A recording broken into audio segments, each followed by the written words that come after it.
I never thought a simple video doorbell could turn my life into a battlefield, but that's exactly what happened when I moved to my riverside cabin in Willow Creek, Oregon, in the summer of 2024. After my divorce left me financially and emotionally drained, I scraped together every penny to buy this quiet retreat, cozy cabin on 3 acres of lush, forested land along the Rogue River. Towering pines framed the property, offering natural privacy from the upscale River Bend estates next door. At 37, I was ready for a fresh start, a place where I could breathe freely, sip coffee on my dock, and watch the sun set over the water. Those first few days felt like a dream. The river's gentle current and the rustling leaves were my sanctuary. I thought I'd found peace. I was wrong.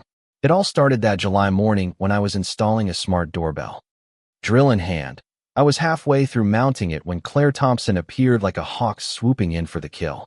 She introduced herself as the president of the River Bend Homeowners Association, clutching a leather binder that looked like it weighed a ton.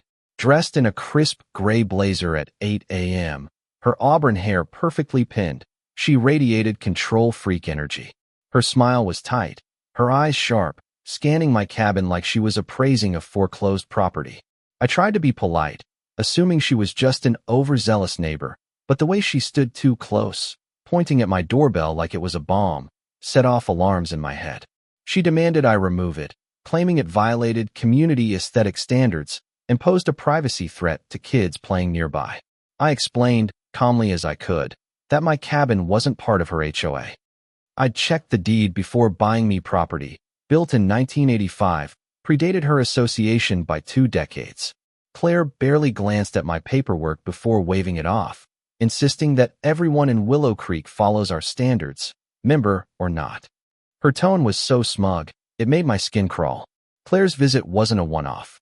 She returned with a folder stuffed with photos of other homes she'd strong-armed into compliance, fences lowered, paint colors changed, cameras removed. She spoke of these wins like they were medals, her eyes gleaming with pride.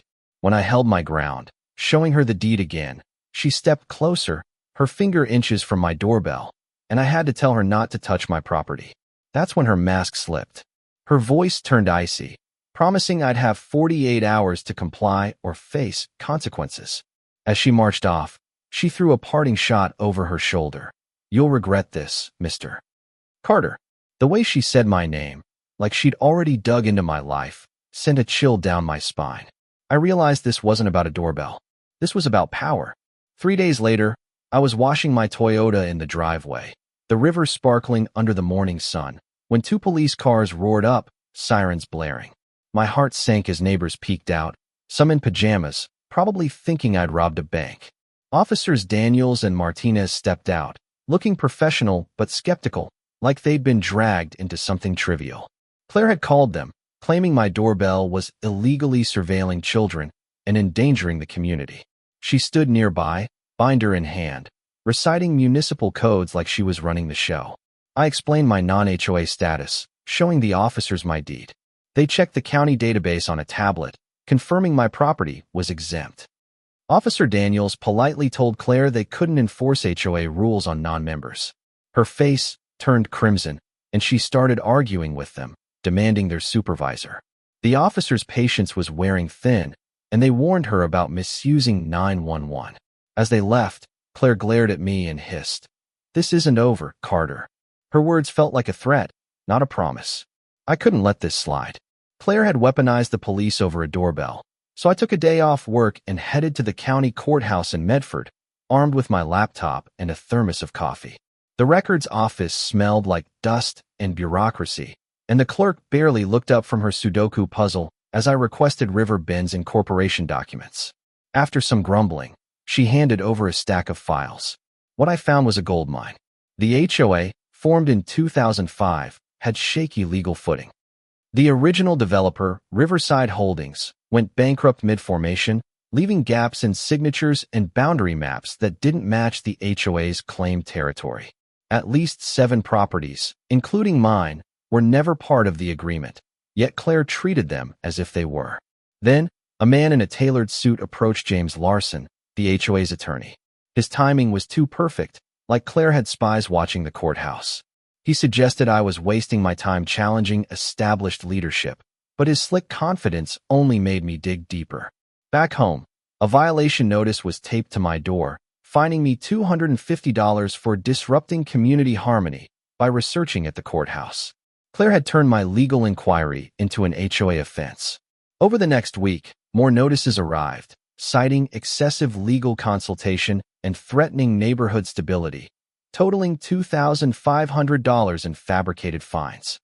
I started talking to neighbors, meeting at Willow's Diner to avoid Claire's informants. Ellen Harper, an 80-year-old widow, told me how Claire pushed the HOA's creation in 2004, convincing residents it protected property values. But her tactics, daily fines, surprise inspections drove families away. Tom Reynolds, a retired mechanic, shared how Claire harassed his sister over a crooked mailbox until she sold her home. Lisa Morgan, a nurse, broke down describing how Claire fined her $1,800 for garden statues, forcing her to work extra shifts. Even the HOA treasurer, Karen Walsh, whispered about Claire's unauthorized legal spending, draining community funds. The more I learned, the clearer it became. Claire ruled through fear, not legitimacy. Then came the bombshell. Sorting through my late father's estate, John Carter, who died of lung cancer 2 years prior, found his real estate files. He'd been a savvy investor, buying up riverfront parcels in the 90s, including 5 acres where the HOA's clubhouse now stood. The deed, dated 1997, showed my family owned the land Claire's entire operation depended on. Every meeting, every event, every power trip she'd taken for 15 years happened on my property. The irony was staggering. Claire, who'd terrorized me over a doorbell, was a trespasser. I hired a surveyor to confirm the boundaries and a lawyer, Michael Grant, to assess my rights. The financial implications were massive. 15 years of unauthorized commercial use could mean over $150,000 in back rent. Claire's HOA was on the hook, and she'd never seen it coming. I requested a formal HOA meeting, knowing Claire thought I was surrendering. The clubhouse was packed, tension thick as residents awaited the showdown. I arrived with boxes of evidence, my surveyor's report, and Grant by my side. I laid out Claire's harassment campaign, violation notices, police calls, and threats, all targeting a non-member. Neighbors testified, Ellen about families driven out, Tom about his sister's ordeal, Lisa about her financial strain. Karen exposed Claire's secret legal spending, and the HOA secretary, Rachel Evans, admitted to documenting Claire's vendettas under duress. Then I dropped the deed, proving the clubhouse sat on my land. Gasps filled the room. Claire's face went pale as she scrambled through my documents, searching for a loophole. But the surveyor's report was ironclad. Then, in a moment that stunned everyone, Claire snapped. "Your father swore this land would be community space," she shouted, revealing a 20-year-old secret.